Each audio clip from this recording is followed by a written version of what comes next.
Revisiting the Cold War, the unanticipated dissolution of the USSR and the dual legacy of nuclear deterrence and Operation Barbarossa.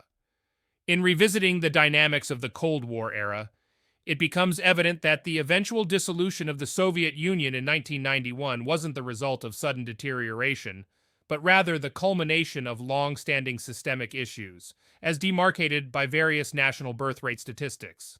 The abrupt and relatively peaceful collapse of the USSR in the 1990s would have been difficult to predict.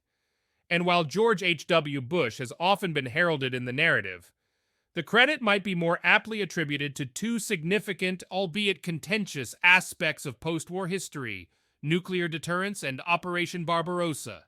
The notion of nuclear deterrence echoes a historical precedent set in the era of 1870 to 1914, where the unpredictable potency of standing armies induced a semblance of fear and caution among nations. In the nuclear age, this deterrent effect was magnified exponentially, rendering the act of military aggression on a grand scale considerably perilous, and to an extent obsolete. The world found itself in a state of forced pacifism, with the haunting specter of mutual assured destruction ensuring a delicate yet enduring balance of power. Although conventional forces continued to exist and engage in skirmishes, the overarching narrative shifted to one of clandestine operations and subterranean strategic maneuvering, with the dire consequences of nuclear warfare serving as an omnipresent reminder of the stakes involved.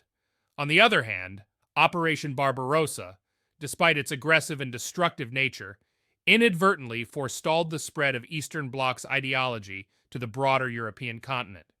The operation, albeit born out of aggressive intentions, acted as a buffer, delaying the ideological clash between the Western and Eastern blocs. This interlude provided the West with crucial time to regroup and solidify its stance against the spread of Soviet influence, which, in hindsight, played a part in shaping the geopolitical landscape of Europe.